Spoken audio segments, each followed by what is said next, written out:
Members, we move to the Honourable Marianne Street. Thank you very much. Thank you very much, Mr. Chairman. I wanted to rise to speak on this part one of the bill. I'm very pleased that the Minister in the chair is the Honourable Murray McCully at the moment, and I presume that he elected to do his duty during the course of this Game Animal Council bill, because of course he will have some interest and knowledge about elephants, and I look forward to him taking a call. Unfortunately, elephants aren't game animals, and they should not be, even though they are being slaughtered at a rate of about 100 a day in parts of Africa.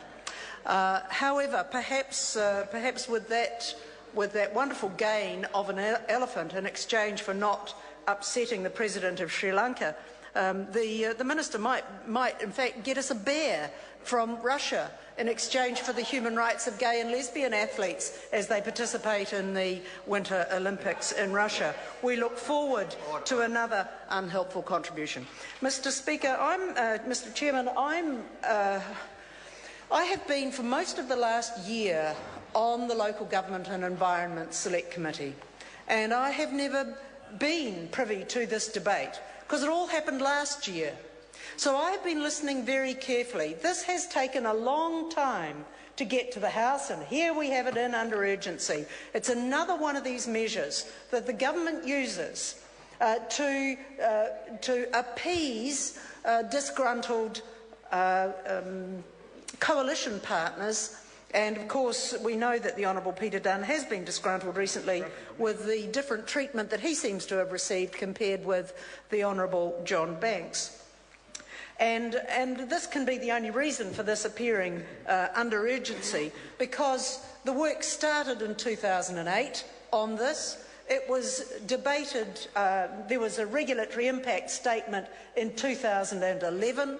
I presume the Local Government and Environment Select Committee debated it in 2012, and here we are at the end of 2013, and suddenly it's urgent. Suddenly it's urgent. I'm afraid the arguments that the Honourable Peter Dunn put up, that certain things might expire before this date, actually don't wash, because if you have the work starting in 2008 and only now coming to fruition in 2013, what exactly were the expiry dates, Minister? What exactly was going to expire and when that caused this to be brought in under urgency? I would like to know that. So I've been listening very carefully to colleagues on both sides of the House who have been talking about the deliberations in the Select Committee.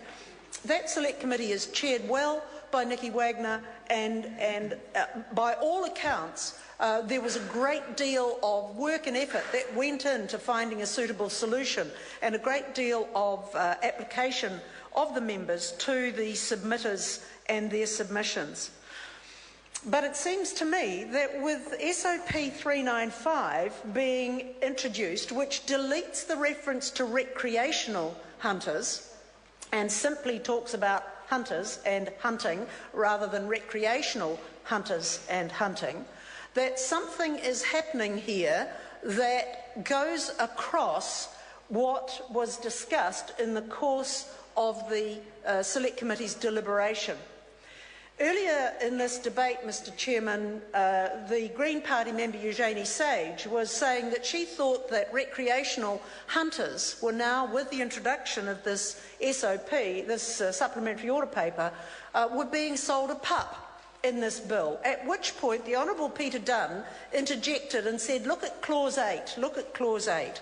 Well, one can read Clause 8, as I have, and see that none of Eugenie Sage's concerns are allayed by the content of Clause 8, because Clause 8 talks about the council membership, and the Honourable Peter Dunn, when he got up a moment ago, referred to that, because it says that the Minister has to appoint members to the council and they've got to be people whom the Minister considers to have collectively knowledge of and experience in relation to matters relevant to the function of the council. Well, that's a no-brainer.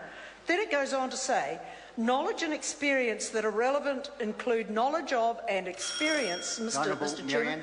Thank you very much, Mr. Chairman. Knowledge of and experience relating to, in the case of game animals, recreational hunting, commercial hunting, deer farming, safari park operations, and so on.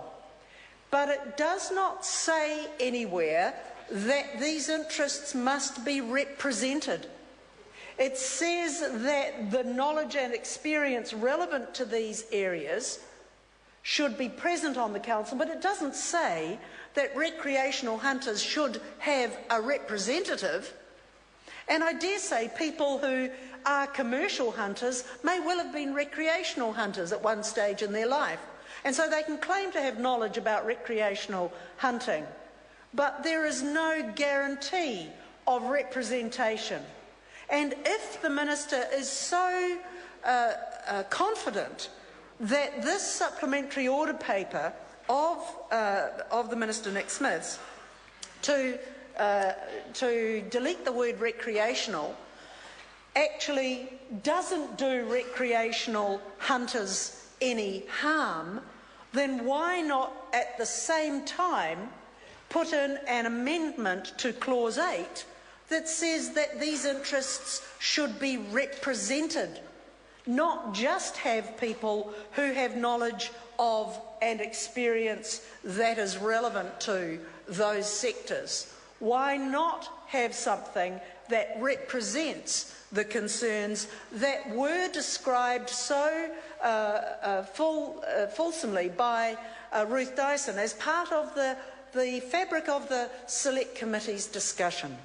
And so it seems to me, Mr. Chairman, that the recreational hunters are not being provided for at all adequately. First, they are having one specific or several specific references to recreational hunters and hunting deleted from the bill, and they are not having that compensated for by ensuring that representatives of recreational hunters are included amongst the membership of the Game Animal Council. In addition to that, Mr. Chairman, I still want to reiterate that this was not the only legislative solution available to the government. Instead of escalating this into a monster that has its own statute, why not simply amend existing legislation like the Wild Animal Control Act and ensure that there was an advisory committee which wouldn't have the costs, wouldn't have the tensions that will now be entrenched because of this bill, but will have ways of ensuring that the voices of hunters can be heard through the protection, the Wild Animal Control Act and the protections available there.